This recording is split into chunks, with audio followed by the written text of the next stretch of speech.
Shalom semuanya, perkenalkan nama saya Ani. Di sini saya dari Prodi Musik Gereja Fakultas Agama Kristen. Di sini saya akan menjelaskan tentang sejarah musik satu.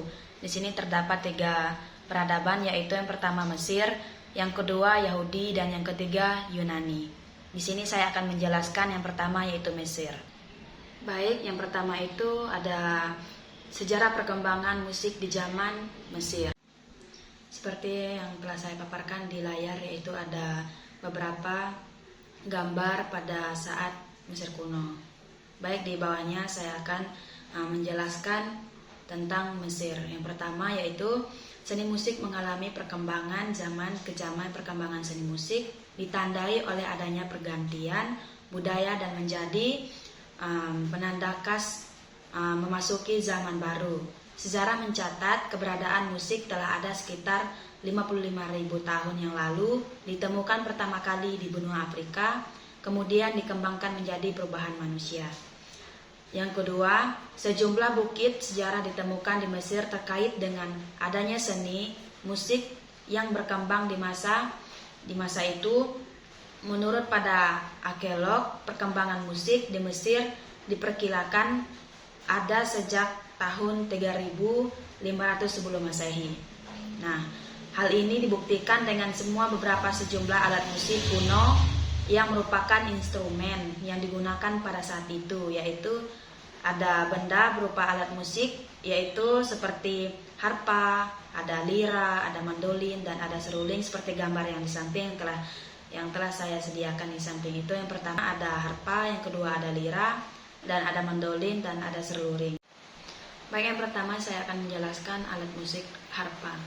Harpa adalah salah satu alat musik tertua di dunia yang ditemukan oleh bangsa Mesir tua pada tahun 3000 sebelum Masehi. Dalam sejarahnya, harpa telah mengalami banyak perkembangan. Salah satunya seperti pada tahun 1500 sebelum Masehi, harpa dimainkan dengan posisi miring. Yang kedua, pada abad di pertengahan, senar harpa mulai diganti dengan bahan tembaga atau kuningan untuk menghasilkan suara yang lebih nyaring.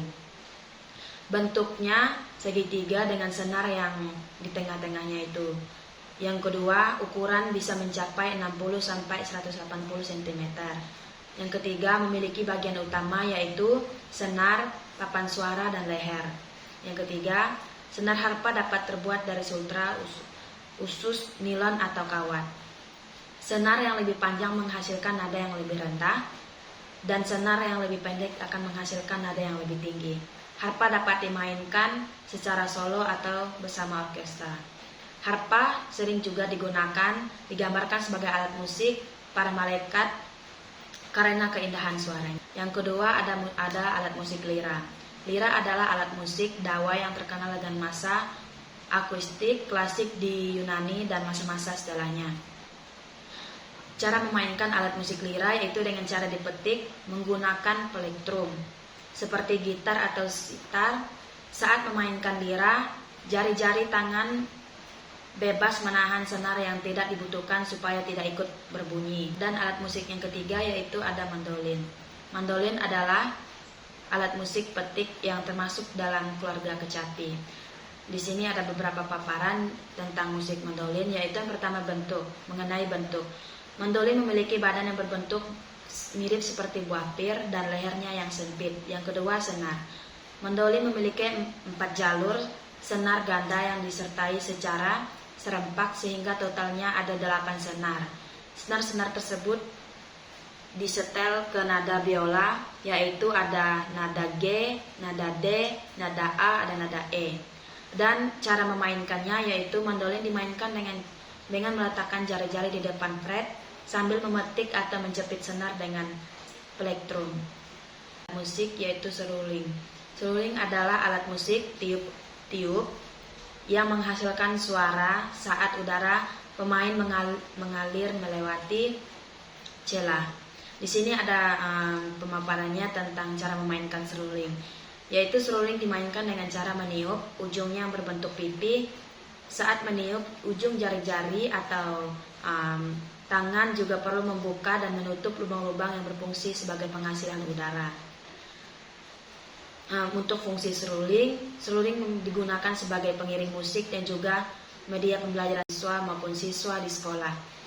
Untuk bahan seruling yaitu seruling tradisional dibuat dari kayu tulang, sedangkan seruling modern dibuat dari perak dan logam.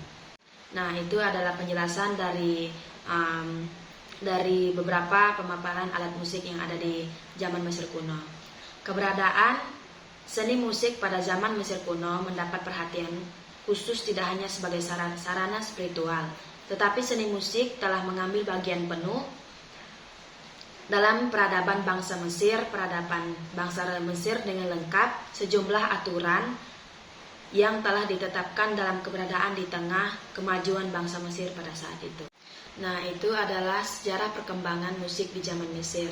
Dan selanjutnya kita akan memasuki materi yang kedua, yaitu perkembangan musik di zaman Yahudi, di mana mula-mula gereja menjadi bagian dari agama atau Yahudi karena orang Kristen masih beribadah di Bait Allah dan beribadah dengan cara Yahudi.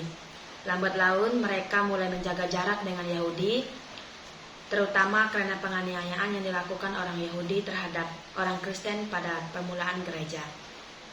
Dalam abad permulaan kira-kira 300 tahun, musik atau musik gereja tidak berkembang karena adanya penganiayaan terhadap orang-orang Kristen. Dalam penganiayaan ini, orang Kristen hanya menyanyikan lagu Mazmur dalam ibadah tanpa memainkan alat musik, dan musik juga dianggap tidak pantas sebagai alat kebaktian. Barulah edik Malino tahun 313 dari Kaisar Konstantinus yang memberi kebebasan beribadah kepada jemaat Kristen, bahkan menjadikan agama Kristen menjadi agama yang resmi di negara. Musik gereja berkembang lagi. Sejak itu mulai musik berkembang lagi. Dalam sejarah bangsa Yahudi, sangkakala atau shofar adalah menjadi suara yang fenomenal dalam masa ini, sifatnya mengaum dan menggemuruh.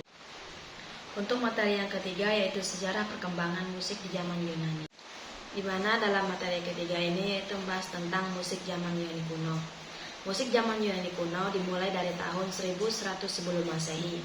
Meskipun dalam sejarah Yunani takluk kepada kekaisaran Roma, tetapi kekuatan kebudayaan masih tetap eksis. Hal ini terbukti dari tetap digunakan bahasa Yunani sebagai bahasa pengantar di wilayah Laut Tengah sampai ke abad kedua. Para filsuf, para teolog, para sastrawan, dan pemusik sering menoleh ke arah Yunani kuno untuk menjadi inspirasi bagi karya-karyanya. Masa ke masa, kebudayaan Yunani kuno terjadi pada tahun 546 sampai 323 sebelum Masehi.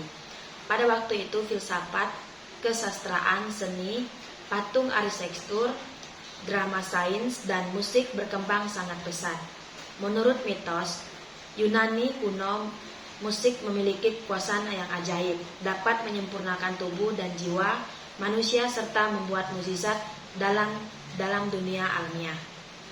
Oleh karena itu, musik tidak dapat dipisah dari upacara-upacara keagamaan. Dalam musik zaman Yunani kuno menggunakan lira sebagai alat musik.